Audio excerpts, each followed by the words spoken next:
Sandra, Opo. Ganun.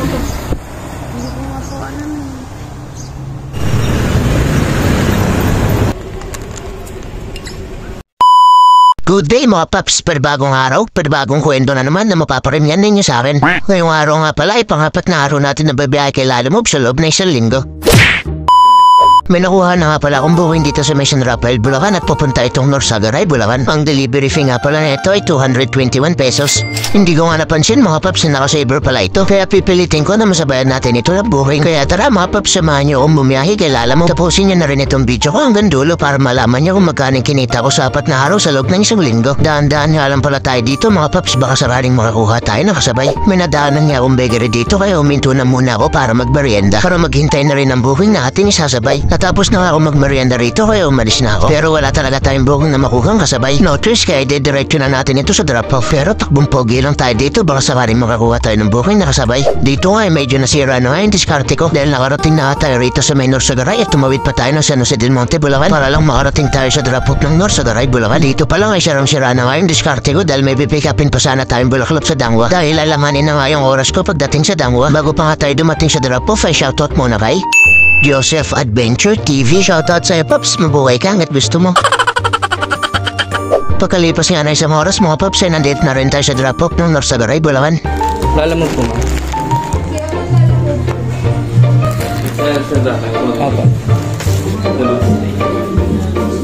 Okay na sir. Thank you po. Binigyan niya tayo rito ng 250 na customer at may tip tayo na 29 pesos. Dito nga mga paps ay may nakuha nga akong booking 2 kilometers away nga lang kaya pinuntahan ko na ito kagad. Opo. Hindi kayo matawagan ma'am. Pero lang po.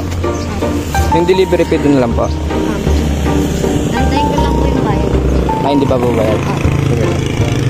At nung away na nga mga paps ay malis na rin ako. Pupunta nga pala itong Valenzuela at ang delivery fee ay 179 pesos.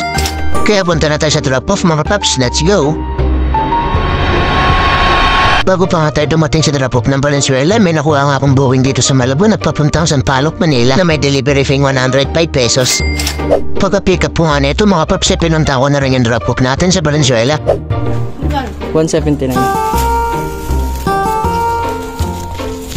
May nakuha nga akong booking sa Nabotas at papunta rin San Paloc, Manila na may delivery fee 102 pesos.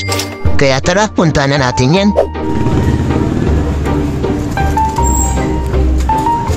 Ito lang po.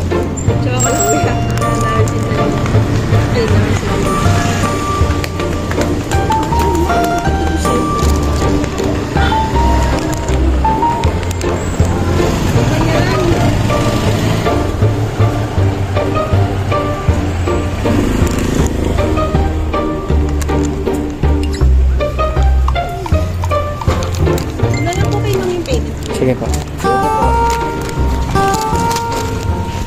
Nandito na rin pala tayo mga paps sa drop-off dito sa may Sampaloc. Kaya puntaan na rin natin yung isang drop-off natin dito lang din sa Sampaloc. Maya-maya nga lang din ay nakarating na rin tayo dito sa may isang drop-off natin. Binigyan nga pala tayo ni sir na tip na 25 pesos.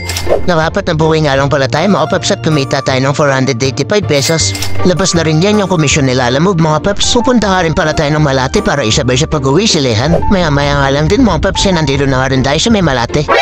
Paalis na nga kami nilehan. Hindi na nga rin pala ako kukuha ng booking dito. Wala kasi tayong paglalagyan. Pagka nakuha natin booking ay may malaking karton. Kaya diretso na kami pa uwi ng gapan. Pagkaripas nga ng mahigit isang oras ay nandito na nga kami nilehan sa may Barangay Bulihan, Plaridel, Bulacan. Minto muna kami sa tindahan para makapagmerienda at makapagpahinga kasi masakit na rin yung puwet namin. Pagkatapos nga namin magmerienda ay pinapatuloy na nga ulit namin ang aming pagbiyahe. Sa hindi nga kalayuan ay nandito na nga rin kami sa bypass road ng Plaridel, Bulacan. Kaya uwintayin na rin natin mga paps kung magkano kinita ko sa 4 na araw sa loob na isang linggo. Ang rinita natin sa unang araw ay 808 pesos. Sa pangalawang araw naman ay 374 pesos. Sa pangatlong araw naman ay 580 pesos. Sa pangapat na araw naman ay 485 pesos. Tapos sa pagiging private rider natin ay 1,450 pesos. Kaya ang total income natin ay 3,699 pesos. Yan yung total natin kinita sa 4 na araw sa loob na isang linggo. Kaya kung umabot ka na rin pala sa part ng video na tayo, huwag mo kalimutan i-like, comment at i-share tong video ko para marita pa na ibang tao. Hanggang dito na lang din ang aking kwento mga paps. Salamat sa panonood. Paalam!